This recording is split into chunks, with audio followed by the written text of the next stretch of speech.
Welcome to the podcast. We do recover with Jared Miller, your host. And I'm Dr. Terry Sellers, your co-host. This is a podcast about recovery from addiction. We want to talk about what successful recovery can look like. Brought to you by Steps Recovery Center and the St. George Hilton Garden Inn. Boy, oh boy, do we have a treat for you today. Episode 39. But first of all, I just want to thank the listeners. Like, I put a post out on Facebook earlier this week because a memory came up, and a year ago, like, this thing literally started with a $20 body mic, my cell phone, and a buddy's attic.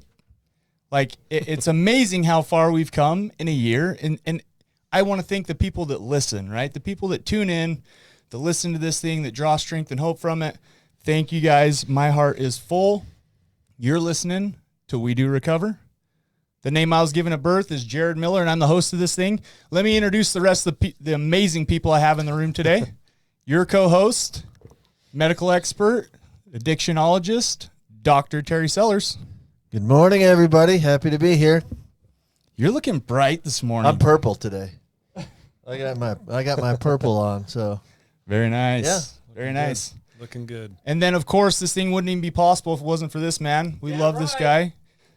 Our producer. He wasn't talking about you. I was about to introduce kidding. Todd, but I guess we'll go Sean's there. good. Sean Denovan. Oh, hey, it's my time to talk. He's a little off today. That's okay. Future forgiveness. And the guy I got sitting next to me, I met about 3 or 4 years ago. My Uncle Mark. You know, I was struggling, feeling a lot of shame, feeling a lot of like just ickiness. And he said, come listen to this guy talk. And I thought, what the heck? Yeah. You know? And so it was none other than the guy sitting next to me. He is a national speaker. He is a belief coach. He is an author, and we'll get to his book in a little bit. Todd Sylvester. Hey, thanks for having me, Jared. It's our You've come pleasure. a long way since I've seen you last time. I'm serious.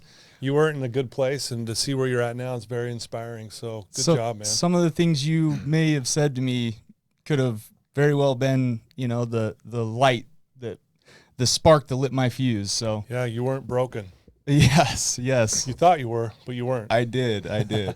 Thank you. Yeah. Thank you. I'm excited to be here. Yeah, we're excited for to have having you. me. So, episode 39, part 1, is brought to you by Steps Recovery Centers. Listen, if you or a loved one need help, give my buddy Drew a call. Give my buddy Kevin a call. Give my buddy Mitch a call. Jen Jones, Julie Jackson, like, reach out. Give us a call. 801-800-8142. There's people standing by that can help you get into recovery and help your loved one get some help. So, new and goods. Dr. Sellers, what's new and good? I'm here in St. George. That's always good. What else do I have? I don't know. I'm just happy to be here, dressed in purple. Life is good. Very nice. Very nice. I don't know. So, Todd, he set the bar pretty low. What's new and good with you? Exactly. Well, I'm in St. George, too. Yeah, It's a see? good place to be. It is. And we're on the campus of where I went to school way back in 1987. Wow. So little nostalgia going on. Yeah, for this no, morning, I love huh? this place. I really do. Good memories. Well, some tough memories, too, but overall, it was good. You even recognize the place with how much it's changed since 87? Yeah, it's crazy how much it's grown and how big it is now compared to where it was back then. It was a junior college back then, so yeah. Yeah. We're big boy college now. Yeah, big You boy. are. Got to change your name though. I'm all over that. I think Todd's roommate was like back in the Stone Age, right? Like Fred Flintstone? Was it Fred? Fred I'm not and Wilma? that old. I'm not that old. Oh, okay. Sorry, just giving you a bad. It was Rob LaFollette. I'll give him a little shout out. One of my good friends. Wait a sec. Fred was my roommate. What are you talking That's about? right. I knew it was somebody's roommate. Yeah, I maybe. knew, Yeah. I knew Flintstone was Yeah. in the lineup somewhere. We got in the little car. We paddled to the rib shop and got the big slab of ribs Yes. and drove away. Yes. Yeah. With Dino Yeah. on the side. Yeah. What are we talking about, I don't guys? know. All right, Sean Denovan, what's new and good with you, buddy? I saw my parents for the first time in 2 years. Whoa. Wow. Where do your parents live? It's, San Jose. Okay. So they were very, COVID sensitive, so they came out to visit. And my kid graduated from college and high school at the same week. Yeah, that was last week. Yeah. So that's why they were here. I get, all kinds of good things happen. Maybe, I'm just happy to be around the good things happening. But that's good enough. Yeah. That's awesome. That's good news. Right on. A lot of good Hey, news. and congratulations to your son. Like, he graduated high school and college at the same time. Had high honors with his college graduation. Sean, you're doing something right. I didn't do nothing. No? Okay? Yeah, you did something. What I did you're took doing 2 minutes. something right. After that, he's on his own. Hey. We're going to have you work with Todd on some beliefs here, right? It's a lot of negative self-talk, right, Todd? Yeah. I'm going to have him work with a sex therapist on his stamina. What? Left turn. All right. Sorry. Well, should we get this party started? We're 5 minutes in. Oh, is this a party? Let's have a party. Yeah. Yeah, let's do it. So here's the interesting part is Todd Sylvester. I don't really know him. So let's start off briefly with help us humanize Todd Sylvester. Who are you? Tell me a little bit about yourself. Yeah, I grew up in Salt Lake City, Utah. I went to Brighton High School. Go Bengals. Yeah, go Bengals. Hey, right on. best high school in the state. Oh, yeah. It's debatable. Yeah. No, I went to Brighton High School, had a good childhood. I had two parents that I knew that loved me. Basketball was my passion. I learned at a very young age. I had this all or nothing mentality. And when I would set my mind to something, I would do it, good or bad. And basketball was what I was going to do. I was going to get a college scholarship. I was going to play pro basketball. That was my dreams and hopes. And anyway, ended up losing that. We can get into that a little bit later because of my addiction at the time. But I'm married. I have 4 children. My youngest is 20. And everyone's out of the house, which is kind of good and bad. It's weird to have it being quiet, but at the same time, it's nice that they're doing their thing. I have a grandchild and one on the way. I work at Wasatch Recovery as a counselor. I've been there for 7.5 years, and I've been a mindset coach for 31 years. I've done over 17,000 individual sessions since then, and I've been clean and sober for 31 years. So that's a little bit about me. That was quite a bit. 31 years, yeah. That's big. That's amazing. Yeah. He has, I just want to point out real fast, he has an amazing wife. His wife is a sweetheart, very supportive. When the kids moved out, did you feel like you had to kind of get to know her again? Or like, how was that dynamic, Todd? Yeah, it was almost like we looked at each other, what do you want to do? What are we going to do now? So, but yeah, no, she's a sweetheart, and she's been very supportive through my journey, and she's fantastic. That's awesome. I may have some bad news for you. I have 3 kids. My youngest is 32. Okay. 2 of them are back in the house. Oh. So they may so be coming back. So they Todd. might be coming back. Yeah, they may Okay. not stay away. You never know. Okay. Yeah, it's unbelievable. Yeah. All right. Well, that's cool.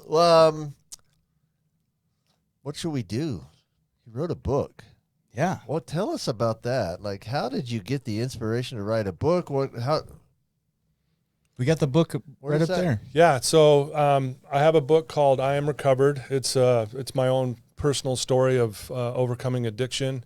And then I have a recovered manual. It's some principles that I teach my clients. And then I have a little small ebook called It's Time to Start Living. And, I learned by a really amazing person. He was the ghostwriter for the 7 Habits of Highly Effective People for Stephen Covey. Wow. And I'll never forget what he told me. He says, if you want to leave a legacy, you have to write your story down. And I knew that I had a story to tell. Everyone does. And I think, it's something I share with my clients to this very day. If you want to leave a legacy, the only way to do that is to have your story written down. So 100 years from now, people can still be inspired and hopefully find hope and strength in your story that, many years later. And so that was kind of the inspiration behind it. I wanted to leave a legacy. And the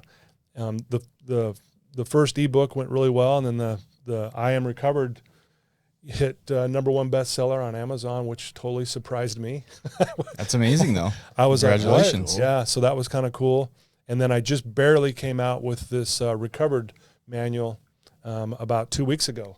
So it's been kind of fun, So I'm excited to hopefully help some people and like I said, leave a legacy. Yeah, that's cool. If people want to get a hold of those books, what's the best way for them to do that?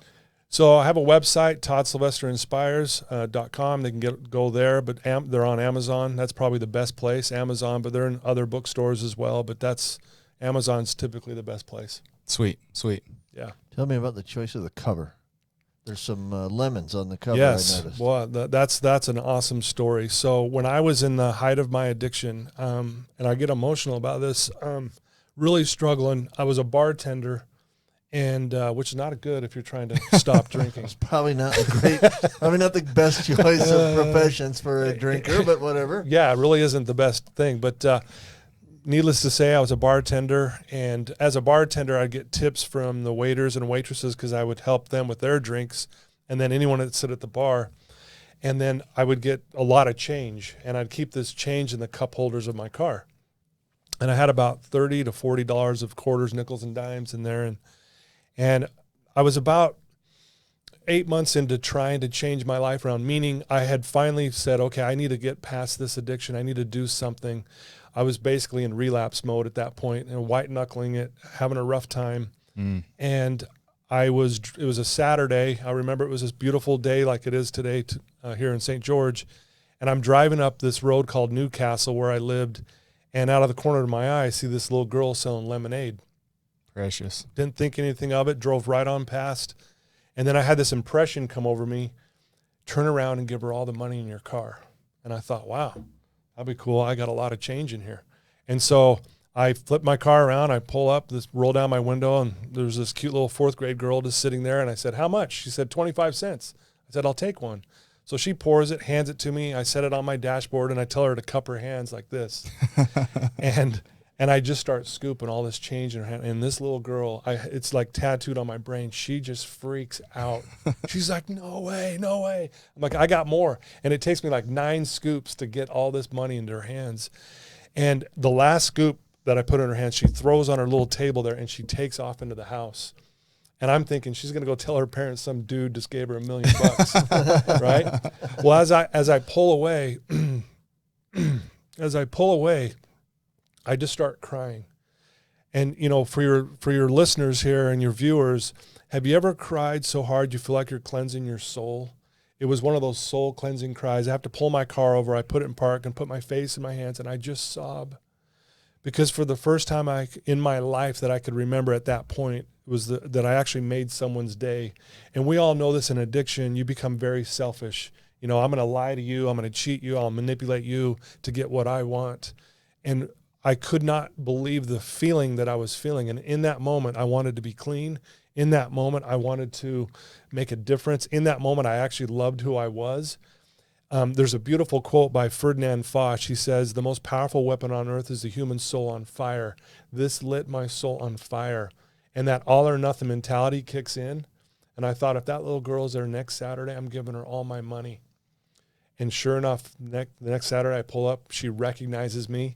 She starts to freak out, and I give her $25 in quarters, nickels, and dimes. I do this the next Saturday and the next Saturday, and every time I pull away, I just start crying, tears of joy, and the feeling that I was feeling. I've learned a very powerful principle through that.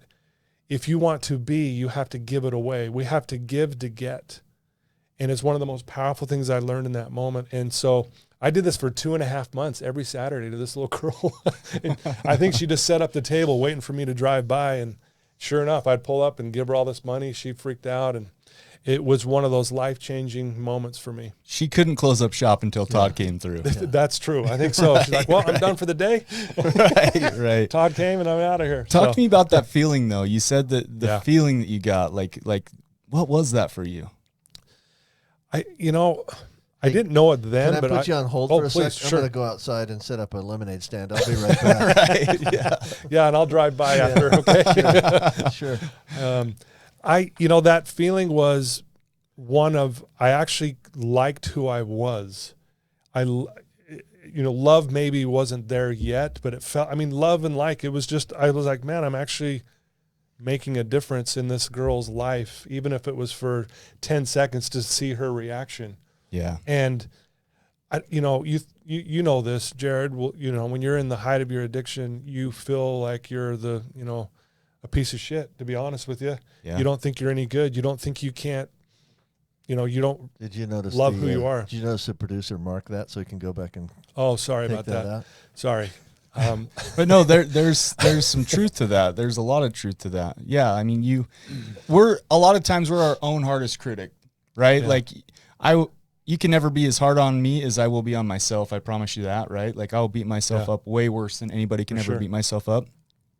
The thing that I love about your story, Todd, is you're taking the things that you learned and through your process of getting into recovery, and you're helping other people with that. Yeah. The first time that we ever sat down in a one-on-one, I can remember I had multiple years at the time, but I felt like, and I shared with you, I felt like I was white knuckling it. Yeah. And one of the turning points that really helped me was you looked me dead in the eye. And the first time anybody had ever said this to me, I'd never heard the words, "I'm proud of you." It was always questioning, like, "Are you really clean though?" Which was demoralizing because here I am waking up every day with this boulder called addiction, pushing this thing around, and I'm just exhausted. And then to have people second guess you, it's like, I might as well be using because nobody believes me anyways, right? Yeah. Despite the past UAs and all this stuff. Anyways, it's about Todd, but he looks me in the eyes and he says, "You are not broken." And that's the first time anybody had ever said anything, despite the treatment, despite the fellowship, and it hit me in my soul. Like, yeah, I'm not. Like, I'm still here. I'm still drawing breath. Like, my story's not over. Yeah. And so that you're giving other people kind of that self that you gave yourself, right? I'm sure when you gave that change away, you thought, I'm not broken. I'm contributing. I'm bringing joy to other people's lives. Yeah. Well, the most powerful force in the human psyche is the story we tell ourselves about ourselves. And I'm telling you, I look back on my addiction. It wasn't the addiction. I was poisoning myself with these beliefs that I was no good. And it started when I was a young kid because of some experiences that I had gone through. I just walked around just thinking I am not good enough. And now what's a beautiful thing in my office, I wish I had a picture of it, but above my head is a quote that says, "The most delightful surprise in life is to suddenly recognize there's nothing wrong with you." And I tout that I'm the only guy in the world, and I'm sure there's others, but that tells a client, I'm sitting across from a heroin addict who just came out of detox, and I'm telling him that. And I'm not kidding you, the reactions I get are amazing. I wish I could video them. You get people crying. You get people thinking I'm crazy. You get people laughing like, you're joking, right? You know? And I said, you may not realize that now, and I get that. But I'm telling you, to our core, there's nothing wrong. It's just the story that we tell ourselves that there is something wrong. Absolutely. And so that's what basically you and I were doing. And again, I'm just so impressed, dude, where you're at. It's awesome, man. I appreciate that. I do. I'm serious. That. Like, look at that guy. That's a good-looking guy too. Isn't he? He's good looking. Jeez, we'd all be he makes all me right look good just next to him. That's what I'm saying. You guys are making me blush. But this is what it's about, a guys. podcast with the guy, right? This is what it's about, right? Like my life, man, I'm gonna get emotional. My life is blessed because I have people like Terry Sellers in my life. My life is blessed because my life's been touched by Todd Sylvester. Like the importance of, a lot of times I think we get wrapped up in, the everyday grind. And I don't think a simple conversation that you have with somebody, you don't realize how impactful that can truly be. Because I went from being low, my battery was, right, if you think of an iPhone, it's blinking at me 5% battery to boop, 100%, right? Like I left charged up, ready to attack the day. And that's what it's about. Yeah. That's one of the big roadblocks, stumbling blocks that I see. I approach this a little differently than you, but it's the same exact philosophy, and that is, if you had a really good friend who spoke to you like you speak to you, you wouldn't be friends with them. Yeah. We tell ourselves the most unbelievably terrible things about ourselves, and we wouldn't put up with that if somebody else was saying that to us. But because we're saying it, it's okay. Yeah. Like, why? Yeah. Yeah. I mean, it's a big stumbling block for people, because if they have that belief, how are they going to rise above that if they believe that about themselves? Exactly. Belief dictates behavior every time. And if your behavior, if the behavior is wrong, which when you're using, right, there's the behavior. Well, what's the belief that's sponsoring that? Right. What is that? And if you can go and resolve that and change that belief, your behavior will change automatically, right? Your outer world mirrors your inner world. And it's a remarkable, that's why I love doing what I do, is to see someone create a brand new, powerful belief system about themselves. I mean, you're a great example of that, just what we were just talking about. Like a simple statement to you, you went, oh, wow, yeah. And then you've ran with it since. And look how beautiful, look how your behavior changed. Think about that. Yeah. It's so subtle, but yet so powerful. I don't know. I get goosebumps, man. Yeah, absolutely. Another concept that you hit me with too is I was trying to control and hang on to everybody else's perception of me as well. Do you remember Yeah. that part of Oh, our yeah. conversation? Oh, yeah. Like my You cared what other family's people thinking thought. this Yeah. and these people are thinking this. And if I can share, Todd, I'm giving away all your secrets on this podcast, Todd. It's all good. Todd said to me, let go of control, which I still struggle with sometimes today. What? Right? But I was able to really, that's the first time that concept of letting go of control of other people's perceptions of Yeah. me really took hold. And I'm getting better at it, right? But today I'm way more confident than I was. You should have saw me when I walked in Todd's office. I mean, I was way worse than I am now. But also I think it's important when people challenge your beliefs like you did that day for me, Todd. Hey, don't short sell yourself. You're really quite terrible right now. I'm kidding. I love you, Doc Sellers. When people challenge your belief, it plants a seed, right? And as we kind of move through, could that possibly be true? To have things come up that reinforce that is Yeah. really what makes it take roots and start to grow. Right. You know, like I shared at the beginning of this podcast, a year ago, started with next to nothing to do this thing, but I had the desire to do it. And then to have people like Ty Hansen and Steps say, yeah, we'll Yeah. sponsor you. We'll do it. People like Yeah. Chris at the Hilton that says, yeah, we love what you're doing, we'll sponsor you. That reinforces that belief, Yeah. Todd, that I'm not broken. Right. Like if other people see something in me, it reinforces that belief and ignites that belief.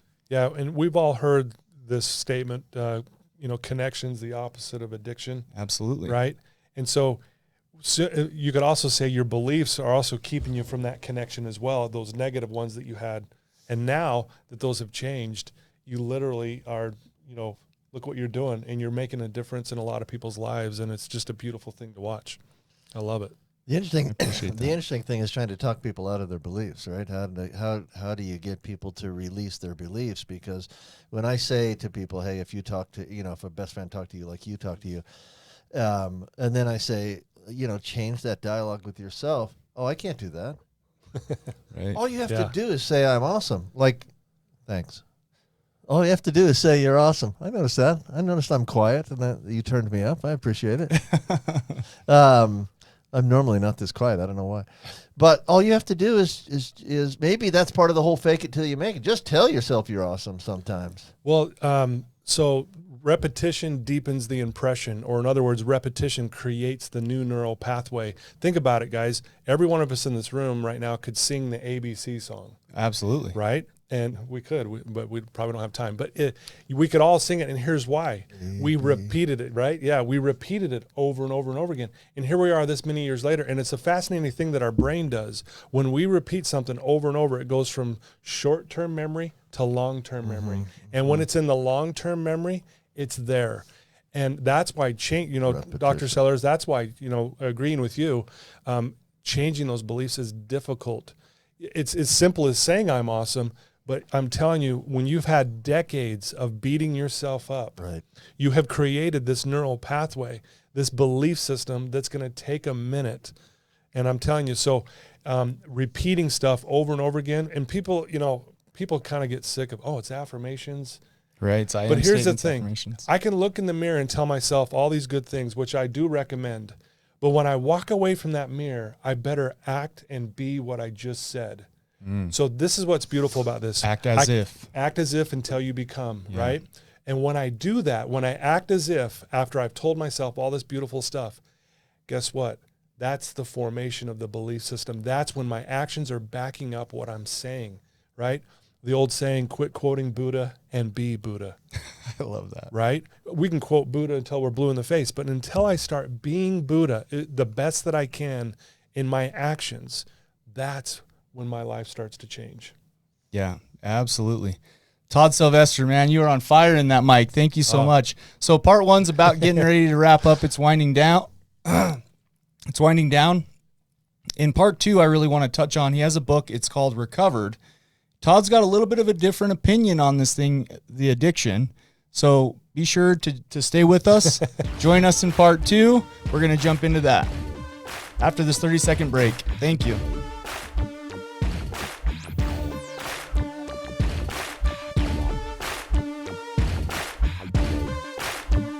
You are listening to We Do Recover with Jared Miller and co-hosted by Dr. Terry Sellers. We'll be right back after this short break with more of We Do Recover with Jared Miller, sponsored by Steps Recovery Center and the Hilton Garden Inn.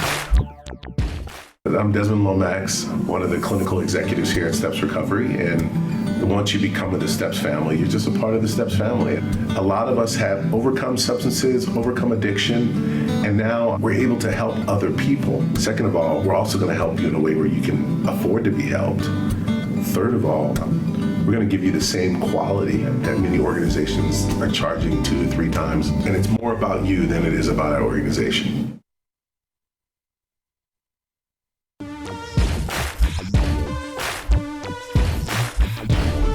We welcome you back to We Do Recover with Jared Miller, co-hosted by Dr. Terry Sellers. Brought to you by Steps Recovery Center and the St. George Hilton Garden Inn. And now with part 2 of our podcast, Jared Miller and Dr. Terry Sellers. All right. Thank you, Desmond Lomax. We are back to We Do Recover. Episode 39, part 2 is brought to you by the Hilton Garden Inn in St. George, Utah. If you're traveling through southern Utah, you needed an awesome place to stay. Listen, we got some of the best places to get outside, get outdoors, get involved in Mother Nature. Check out the Hilton Garden Inn in St. George, Utah. Just give them a Google search. Type in Hilton Garden Inn St. George, Utah. They have amazing amenities. Customer service is out of this world. They're phenomenal. You stayed there last night. Yeah, you hooked me up there last night. It's a beautiful place, and I'd recommend it to anybody. Absolutely. Absolutely. It's where I sleep every night before a podcast. I like it. I like When it. you finally go to bed at 5 in the morning and wake up at 8. No, you got to go to bed sometime. I wish you didn't, but You're do. a night owl. eventually. You're a night owl. Yeah, I actually went to bed last night, by 11 o'clock. It was unbelievable. That's a record for you, It is. Doc. It's a world record. Yeah, but that's A all world right. record. I feel pretty good this morning. So Very nice. I should try that more often. Nice. Hey, let's get back into this. So I noticed that the title of your book is called "I Am Recovered." Yeah. No. That's not even possible, right? Because Right. once you're an addict, you're always an addict. You can't be recovered. He has a different You're take. recovering. Yeah. So that take is gonna ruffle some feathers, including maybe even mine.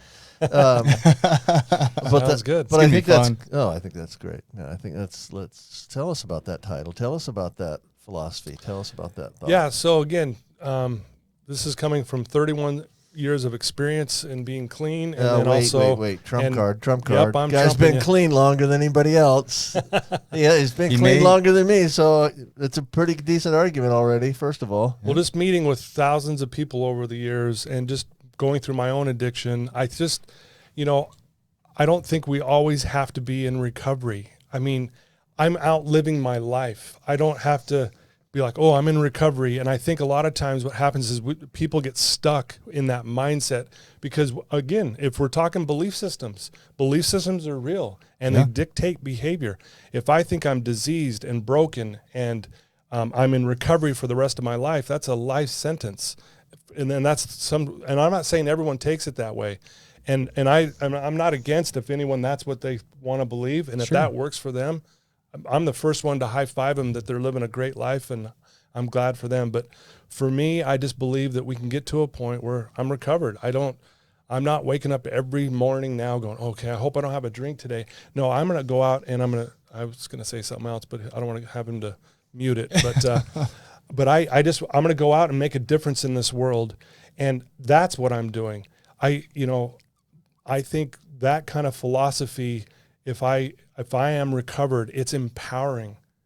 I get it. I know I'm not going to go spend a night in the bar tonight. I'm not going to go. I know that I don't do that. Right. I'm not going to go back and have a drink. I know that I'm not going down that road anymore. But it's not even an option. So That makes sense. But it took a minute to get here. I'm not trying to discard anyone. When I was a year or two into what I was doing, I was in recovery because I was struggling, and you know, and you understand this too, Jared. You've been there, and so. But I think I really truly believe that we can get to a point where we are recovered. Yeah, I would agree with that. And I want to point out something that's big too.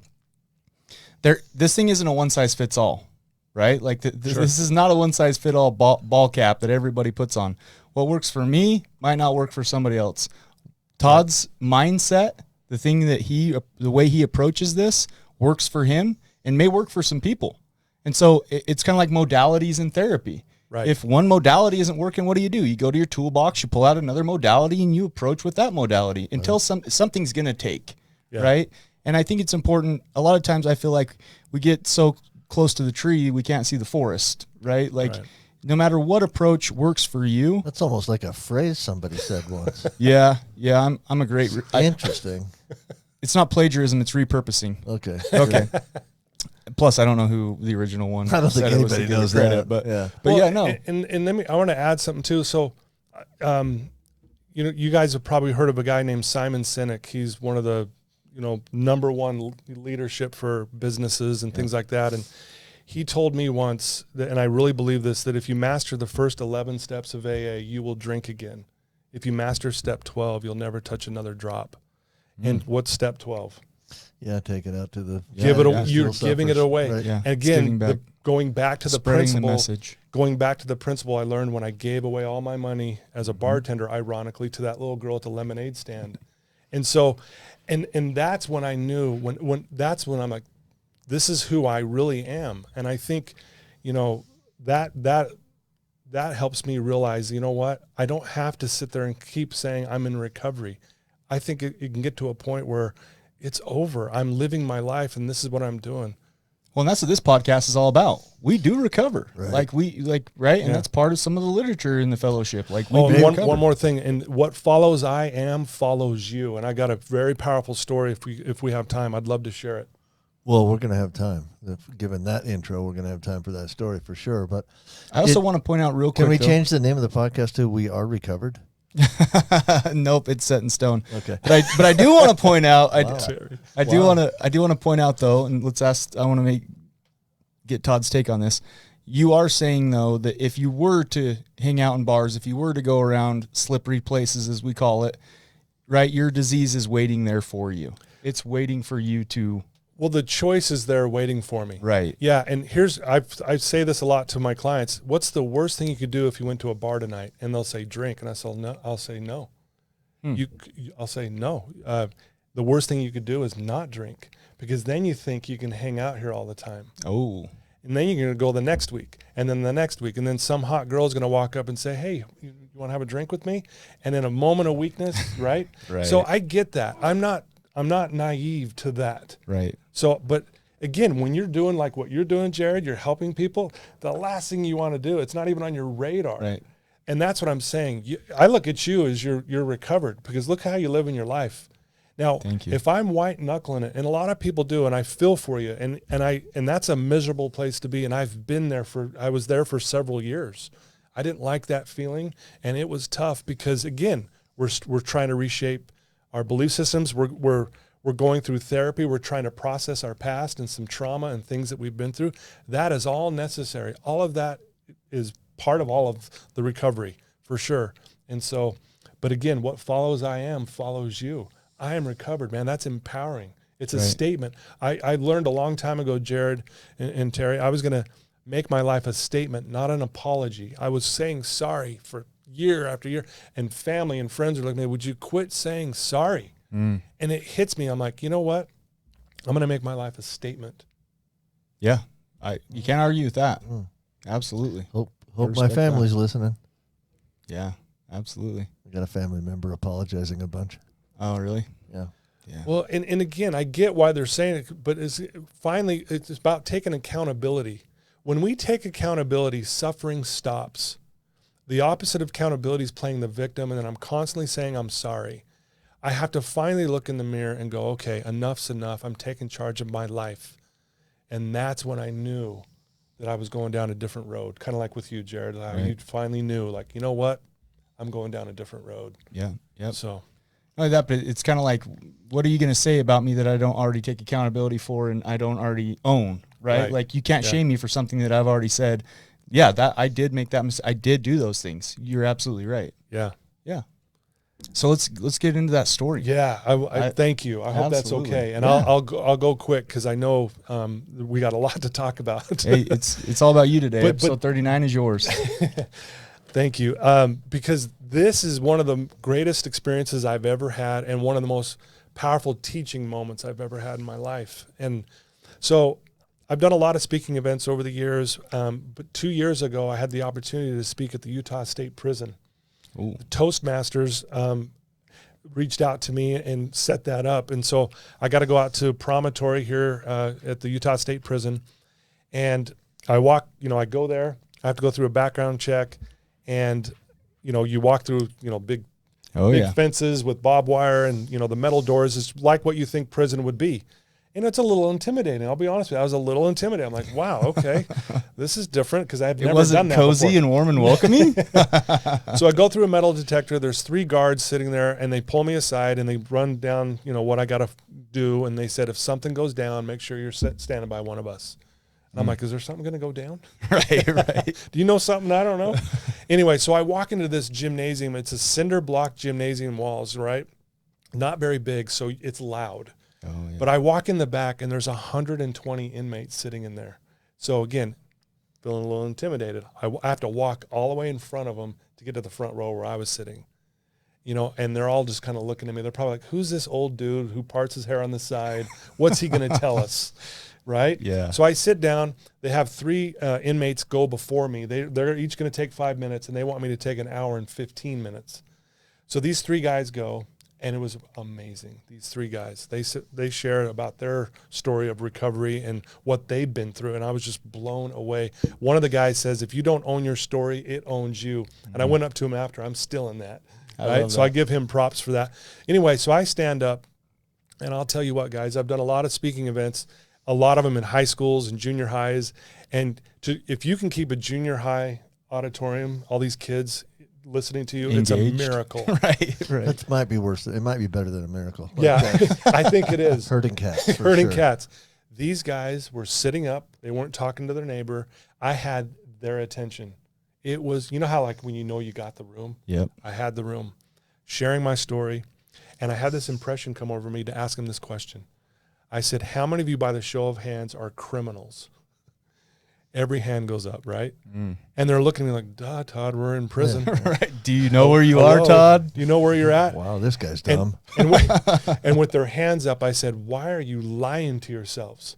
And their hands start to slowly go down. I go, you guys are lying to yourselves. Why are you doing that? And they're looking at me like, what are you talking about? And then I said, how many of you committed a crime today? Raise your hand. I didn't know what was going to happen. No hand goes up. And I said, how many of you committed a crime yesterday? Raise your hand. Not one hand goes up. And I said, see, you're lying. And then I asked him these questions. How many of you have been honest today? And it looked like every hand went up. I'm sure there was a couple that didn't, but it looked like every hand went up. I said, how many of you have done the right thing today when no one was looking? Yeah. And you don't know what you're going to get there. Right. Every hand goes up. I kid you not. Then I said, how many of you have followed the rules today here in prison? Every hand goes up. And then I said, how many of you have respected others, especially your cellmate today? Every hand goes up. And I said, see, you've been lying to yourselves because what you just told me is that you're honest, you have integrity, you're respectful, and you're caring. And I kid you not, guys, had I not been there, I wouldn't have believed it myself. I got a 3-minute standing ovation. These guys stood up.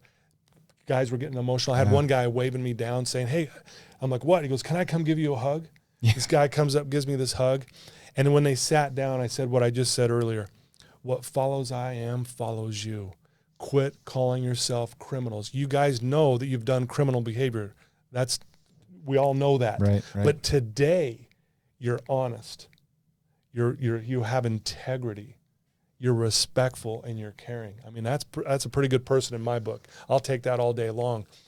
I kid you not. These guys came up, every single one of them, and gave me a hug and said, we have never heard anyone say that to us in this place. They have a therapist that's there 24/7 on site at the prison. She came up to me and said, I will never let these inmates ever again say that they're criminals.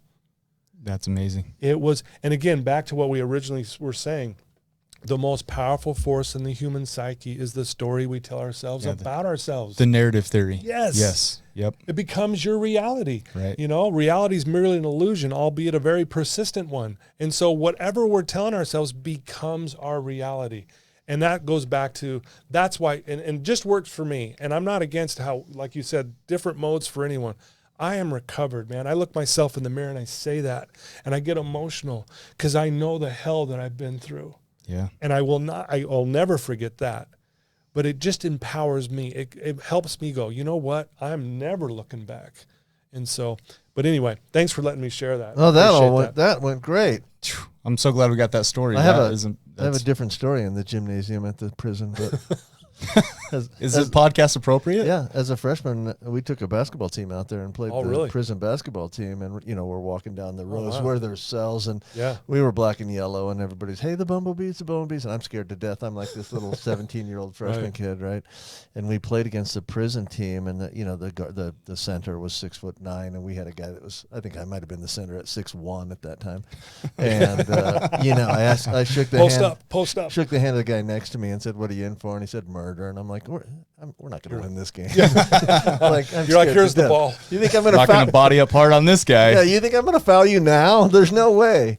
So, but I met some really nice people, and it was really impressed with the spirit of people that, I think must have been probably right after you had told them they weren't criminals, because they were super nice. Hey, I'll tell you, I'm glad you brought that people up. I never felt more safe with these people there. It was amazing. Yeah. I never felt more respected. And it was interesting. They all hit up their wives, who were not in prison. Right. And I got just nailed with a bunch of, hey, where do we get your book? My husband loved your story in prison and blah, blah. And it was the coolest thing. And I still am friends with a lot of them from that time. And it was just a great moment. And that's what I walked away with too. Was just a bunch of respect for the human spirit and for sure how people are. I got kind of a story about what Todd's talking about. Yeah, it has to do with one of our buddies. Okay. Taz Decker. I don't know him. Really? Well, Come he doesn't on, play you know golf Taz. with me anymore. Oh, but anyway. so you've written him off? Yeah. But so he recently, I've said this on previous podcasts, the dude's lost a ton of weight, looking great, right? Like physically in shape. Yeah. And so I said to him, Taz, what's your secret? Expecting a diet, like some, and he said, I meditate. And I'm like, how many calories does that burn? Right? That's some intense meditation. Yeah. And he says to me, one of my affirmations that I say to myself is, I am fit, I am thin. Beautiful. Right? And that's the affirmation that he tells himself. And therefore he goes out and acts on it. Yeah. And watches what he eats and only drinks water. And the dude's lost a ton of weight. So, and it's exactly what you're talking about. Exactly. And when we say, sports science has proven that when we say something out loud, it's 10 times more powerful than when we think it. So if we say something negative out loud, it's 10 times, and you could probably even more than that, more powerful than if you just think it. So when he says out loud, I'm fit, I look great, I'm in shape. Yeah, it might be 100% accurate, right? But I'm telling you, it's amazing what happens. The psyche starts to do something. It's a beautiful thing. Well, and it transfers into his behavior, right? When he tells himself these things, the opportunity comes to eat something that he probably isn't the best nutritional thing to eat, he's been telling himself, I'm fit, I'm in shape, I'm an athlete, right? So with what he believes, that doesn't fit, therefore he doesn't partake. Yeah. It's crazy. Yeah, I have that affirmation in my favorite sport, golf. You're coming to a hole, there's a lake on the left and there's a fairway on the right. And if you tell yourself, don't hit it in the lake, guess where the ball's going? Going to the lake. Right? Hit it here. Yeah. Hit the ball Love over that. here. Yeah, and you're more likely to do that, it feels like. I love that. You never want to motivate yourself with the reverse of an idea. Yeah. So if you look in the mirror and say, I'm fat, I better go to the gym. Again, like what you just said about that golf. You don't want to say that. You want to look in the mirror. I'm fit. I'm getting healthy. I'm still going to the gym because I'm going to put in the work because my behavior is going to mirror what I just said in the mirror. Right. Yeah. Isn't it beautiful? Yeah. It's powerful. And there's so much I wanted to say today. I want the listeners and the viewers to understand something, that we are powerful people. We are powerful. We're not powerless. We are powerful. we can be powerful in a negative way and we can be powerful in a positive way. But we just have to hone that in. If we're going down the wrong road, that's a very powerful thing, actually. When you and I are in our addiction, we were going down the wrong road, but we were powerful in that. Oh yeah. So we have to shift that power, that energy. Energy can't be destroyed. It's about, if you shift energy into another direction, it weakens it in the other. So it's interesting how that works. And so I just want everyone to know who's listening to this, man, if you're struggling, I'm telling you, it's because I guarantee it goes back to the story you're telling yourself. Yeah, the narrative theory. So- what are you telling yourself? So let's relate this back to. So I see patients all the time that are that drink alcohol way too much, right? Yeah. And well, doc, what do I do when I encounter a situation where somebody offers me a drink? How about just tell them I don't drink? Yeah. I mean, first of all, this is a state where that's not that unusual. Right? I Yeah, mean, there's right. a bunch of people that don't drink in this state. You don't have to, if you don't want to tell them you're an alcoholic, that's fine. How about I don't drink? Yeah. Like, Love it. just tell them who you are. I don't drink. Sorry. If you want to tell them your story and tell them why, that's fine. But Yeah. you don't have to. I love that. People I have no love idea it. that they can even say that. Yeah. I love that because I think we overcomplicate it, honestly, in the recovery world. I think we overcomplicate it. I always say to my clients, this isn't rocket science. But we want complexity. We overcomplicate everything. And like you just said, I don't drink. That's my response. Yeah, It's affirmative and it's not rude. It's just saying this is who I don't drink. I did 31 years of I don't drink. I grew up Mormon, still Mormon. I did 31 years of I don't drink, never touched a drink or anything, and nobody really ever questioned it. Yeah. Now all of a sudden, so I'm a recovering drug addict, right? Or recovered. But now all of a sudden, You're recovered, there you buddy. go, buddy. So far. Put that in your pipe and Yep, smoke it, I'm right? going to. but now it's all complicated when people ask that. Like, you have to complicate it too much. It's like, no, I did it for 31 years. It worked fine. I didn't drink Yeah. for those whole 31 years, ever. Right. I think a lot of it goes back to what do you identify with? Yeah. Right. Like let's take a smoker for example. Okay, just to keep it super simple and hopefully not offend anybody. If I tell myself I'm a smoker, if that's my value, if that's how I identify, and I try to quit, I'm 4 days without smoking, but I still identify as a smoker. Right. Does that make sense? And so therefore, you're more likely to fall back into it because it's part of how you identify with yourself. You identify as I smoke cigarettes, and so you can have a period of time where you're abstinent from smoking, but until that value switches in your head, until you start to identify with I don't smoke, and that's the story, the narrative that you're telling yourself. Yeah, I mean you're gonna do the waffle thing for a while. Yeah. And I love the narrative theory. So in my Sudsy work, one of my favorite groups that I run, have you guys ever sat around a campfire and played Mafia? You know what I'm talking about? Not really. So it's a game with a deck of cards, and on one of the cards you write Mafia. Okay. The other one's the detective, Okay. and the other one's the angel. And then if you don't have a card that's written on, you're just a citizen. And you pass out the cards, right? You pass out the cards, and you play a couple rounds. Mafia, head up, right? They pick somebody. Who do you want to kill? They pick somebody. Mafia head down, detective head up. Who do you suspect, right? And so it's this narrative. It's this gameplay. And after you play a couple rounds of that, you ask them, what did we just do? Well, we played a game. But what was I doing? You're narrating. Okay. And what story did we come up with, right? So it would be, Mafia, Terry, he really upset Mafia. He decided to date his daughter and didn't treat her very well. Mafia got after him. Terry's dead, right? So we talk about this narration, and I say, what narration are you telling yourselves, right? What stories are you holding on to? It's funny, one of the most common things we do in treatment is people do their autobiography. And 9 times out of 10, what do they talk about in those autobiographies? Oh, yeah, for sure. They don't talk about, hey, I learned how to ride a bike at 5 broken they years are. old. All of their mess ups, everything they did wrong, everything that's terrible about I'm not a them. fan. Right. And so therefore it's like, how long have you been telling yourself that story? How long are you going to hold on to that? How long is that going to be your truth? How long is that going to be your identity? Yeah, I love So that. it becomes such an identity. People don't. So you say we identify with being a smoker, right? It becomes such an identity that it becomes part of us. Right. It's not. So I shot morphine for a while, right? It wasn't morphine. Oh, it was my morphine. Right. It became a part of me. Yeah. right? And so we identify with, well, how am I going to live without my morphine?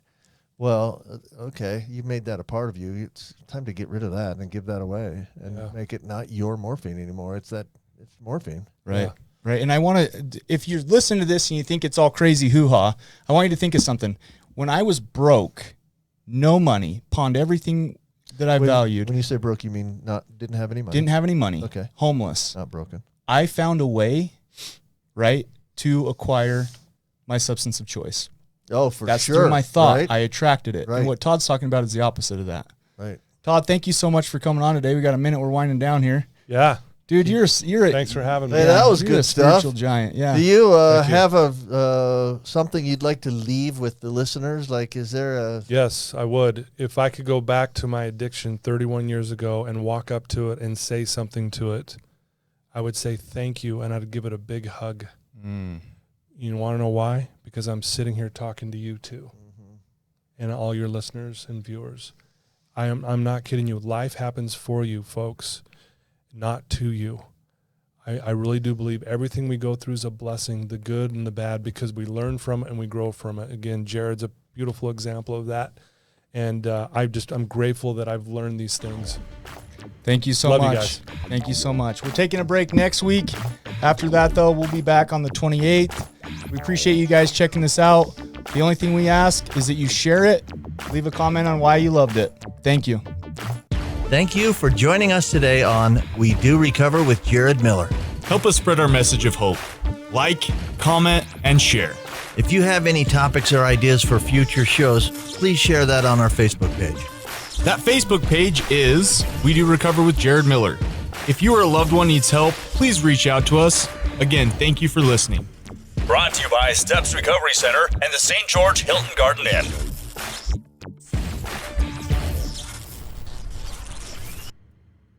This has been a production from A Podcast Studio.